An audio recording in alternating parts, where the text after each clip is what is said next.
बिस्मिल्लाहिर्रहमानिर्रहीम। अस्सलाम वालेकुम। उम्मीद है आप ठीक होंगे, खैरियत से होंगे। तैयब लोच आपकी खिदमत में फिर से हाजिर है। सबसे अहम डेवलपमेंट तो ये है कि मुजवजा 26वीं ऐनी तरमीम के खदो खाल जो है वो वाजे हो चुके हैं और इस हवाले से कहा जा रहा है कि पाकिस्तान पीपल्स पार्टी और जमीयत उलमा इस्लाम जो है फजल रहमान उनके दरमियान इत्तफाक राय तो हो चुका है। अब पाकिस्तान मुस्लिम लीग नून भी उनसे इत्तफाक कर चुकी है और अब उसके खदो खाल जो हमें नजर आ रहे हैं वो उस पर थोड़ा सा हम डिटेल में गुफ्तगू करेंगे। और ये कहा जा रहा है कि पाकिस्तान पीपल्स पार्टी और मुस्लिम लीग नून जिनकी असम्बली में अक्सरियत भी है वो वफाकी ऐनी अदालत से पीछे हट गए हैं और अब मौलाना फजल रहमान का तजवीज करदा ऐनी बेंच का जो क़याम है उस पे एग्री हो चुके हैं। तो वफाकी ऐनी अदालत का क़याम अगरचे वक्त की जरूरत थी, नीड फॉर टाइम था, वक्त का तकाजा भी था, लेकिन इन दो बड़ी जमातों की जानिब से मौलाना फजल रहमान की तजवीज़ पर इत्तफाक करना जो है वो बड़ा हैरत ज़दा है, अचंभे वाली बात है। अब उस पर जो है डिटेल में गुफ्तगू करेंगे, लेकिन मौलाना फजल रहमान ने जो तजवीज़ दी थी उस तजवीज़ के मुताबिक ये है कि कॉन्स्टिट्यूशनल कॉन्स्टिट्यूशनल बेंच कायम किया जाए, एनी बेंच होना चाहिए। एनी बेंच तो पहले भी सुप्रीम कोर्ट में मौजूद है और ये जो एनी बेंच की है, अब मतलब मैं आई एम नॉट श्योर, मुबैना तौर पे सुनी सुनाई बात है, कहा जाता है कि मौलाना साहब ने अपने मौक़िफ़ से रूगर्दानी की, क्योंकि मौलाना साहब ने ऑन द फ्लोर कौमी असम्बली में जो उनकी तकरीर थी वो था कि वफाकी ऐनी अदालत का क़याम, मौलाना साहब कह रहे थे वक्त की जरूरत है। उसके बाद जब मौलाना साहब का मुसवदा आता है जो कामरान मुर्जा की जानिब से तैयार करदा मुसवदा है उसमें यह कहा जाता है कि जी ऐनी बेंच होगा। अब कहा यह जा रहा है कि वो ऐनी बेंच की जो तजवीज़ कामरान मुर्तजा ने जमीयत उलमा इस्लाम के मुसवदे में शामिल की है वो तरमीम कहीं ना कहीं जस्टिस मंसूर अली शाह और जस्टिस अतर मिनल्लाह और उनकी जानिब से कामरान मुर्जा को दी गई। अल्लाह नोज बेटर कि सच क्या है, लेकिन वो तजवीज़ जो है मौलाना साहब उस पर ऐसे डट गए कि पीपल्स पार्टी और नून लीग को पिसपाई इख्तियार करनी पड़ी। बिलावल भुट्टो जरदारी जो ये कह रहे थे कि वफाकी ऐनी अदालत का क़याम कैद आजम का ख्वाब था, कैद आजम ने 1931 में लंदन में गोल मेज कॉन्फ्रेंस पे जो है वो वफाकी ऐनी अदालत के क़याम की बात की थी। फिर 2006 में हम चार्टर ऑफ डेमोक्रेसी में हम इसको लेके आए, लेकिन आज वो कह रहे हैं कि नहीं, ऐनी बेंच पे अगर ऐनी बेंच बन जाता है और ऐनी बेंच को ऐनी प्रोटेक्शन मिल जाती है तो मुझे कबूल है। मुझे समझ नहीं आ रही, मैं तो मायूस हूं बात है। और मुस्लिम लीग नून के तहफ़्फ़ुज़ात जरूर है, लेकिन कहा यह जा रहा है कि मुस्लिम लीग नून जो है वो भी अब बिलावल की इस बात पे कह आ रही है कि बिलावल ने कहा जी मैंने मौलाना फजल रहमान को जबान दे दी है तो अब मैं जो है हमें उसका पास करना होगा।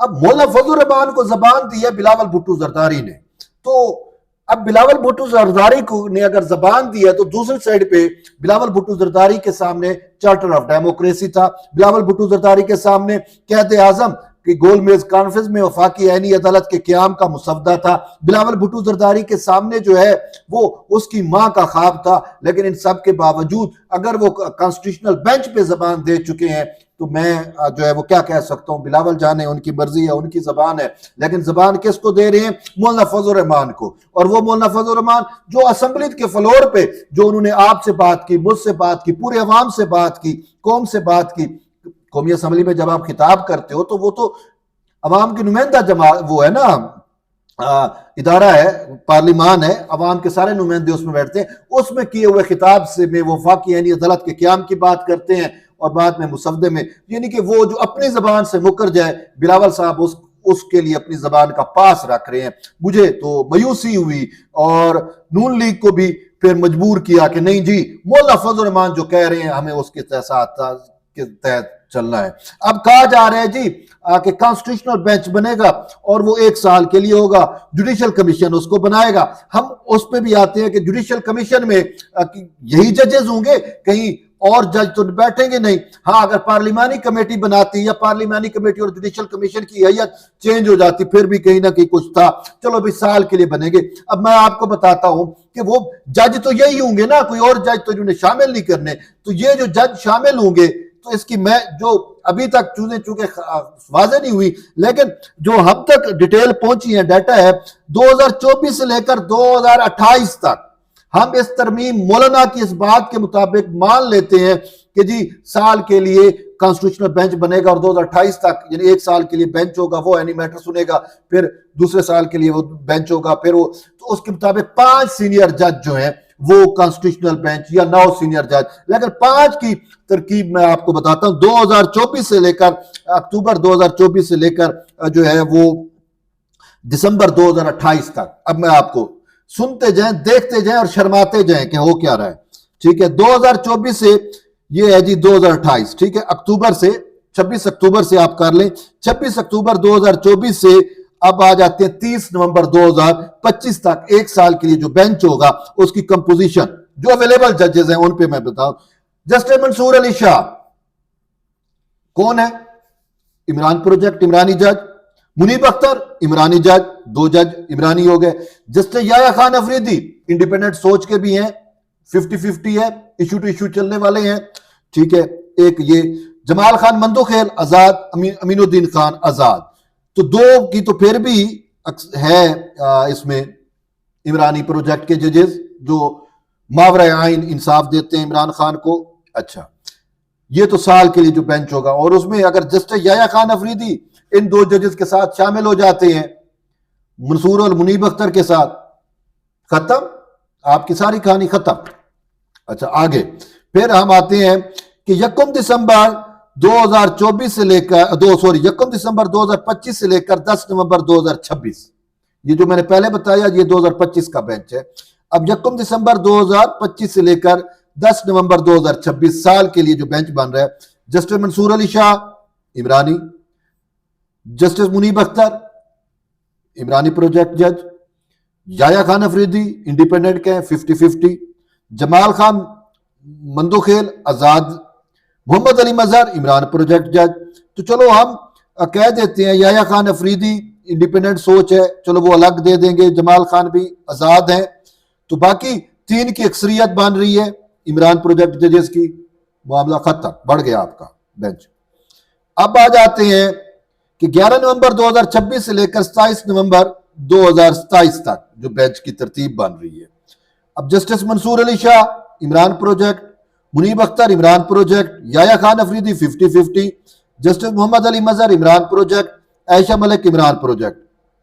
तो यूं 4 जजेस अक्सरियत में, 5 का बेंच है तो 4 इमरान प्रोजेक्ट जजेस। खत्म। आगे आ जाते हैं 2027 तक की बात की। अब 28 नवंबर 2027 से लेकर 13 दिसंबर 2028 तक आ जाते हैं।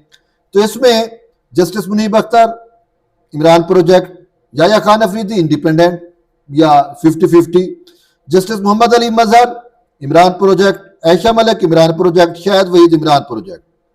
तो यूं मासविया याया अफरीदी के ये जो 5 जजेस हैं इमरान प्रोजेक्ट जजेस, ये कॉन्स्टिट्यूशनल बेंच। तो यूं 2028 तक जो बेंच बन रहे हैं उसमें तो इमरान प्रोजेक्ट जज के आ रहे हैं अक्सरियत में। आप कहां पे हैं? वही जस्टिस मुनीब अख्तर हर बेंच में शामिल है जिन्होंने आइन के आर्टिकल 63A को रीराइट किया। जस्टिस मंसूर अली शाह। अब अगर आपने मौलाना फजल रहमान की बात मानी है ना कॉन्स्टिट्यूशनल कोड पे, तो ये फिर क्यों आपने हमें कहा जी ये कैद आजम का ख्वाब था, बीबी का ख्वाब था, मिसाक जमहूरिया था, फलां था फलां था। बाद मौलाना ने, सॉरी तुझे, हकीकत यह है कि मौलाना साहब ने पीपल्स पार्टी के इत्तेफाक से पहले ही कराची में जो मुफ्ती महमूद कॉन्फ्रेंस हुई उस कॉन्फ्रेंस में अपने वर्कर्स को कह दिया कि ये ऐनी तरमीम की बात कर रहे हैं, ऐनी तरमीम वो होगी जो हम चाहेंगे, वही मुसवदा होगा जो मेरा होगा। और आज साबित हो रहा है कि उसी मौलाना फजल रहमान के मुसवदे पे बिलावल भुट्टो जरदारी राजी हो गए। अब चेयरमैन साहब की जानिब से यह कहा जा रहा है, बिलावल साहब की जानिब से, कि मैं उससे इत्तेफाक कर गया हूं कि उसमें उसको जो कॉन्स्टिट्यूशनल प्रोटेक्शन मिल जाएगी। मुझे समझ नहीं आ रही कि ये कैसे कॉन्स्टिट्यूशनल प्रोटेक्शन जो है, अगर आप आईनी अदालत बनाएं तो ये कॉन्स्टिट्यूशनल प्रोटेक्शन वाली बात ही ना रहे।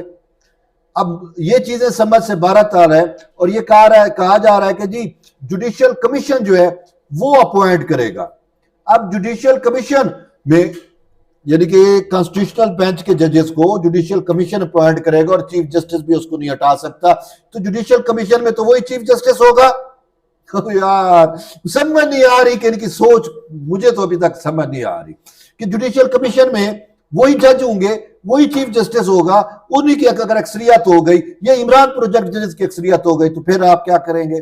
पार्लिमानी कमेटी का जिक्र नहीं है। पार्लिमानी कमेटी अगर करती तो वो शायद और इशू होता। तो बहरहाल किस्सा अल मुख्तसर, अगर आपने ना कॉन्स्टिट्यूशनल बेंच बनाना है ना तो हम तो जस्टिस मंसूर अली शाह से अभी से माफी मांग रहे हैं।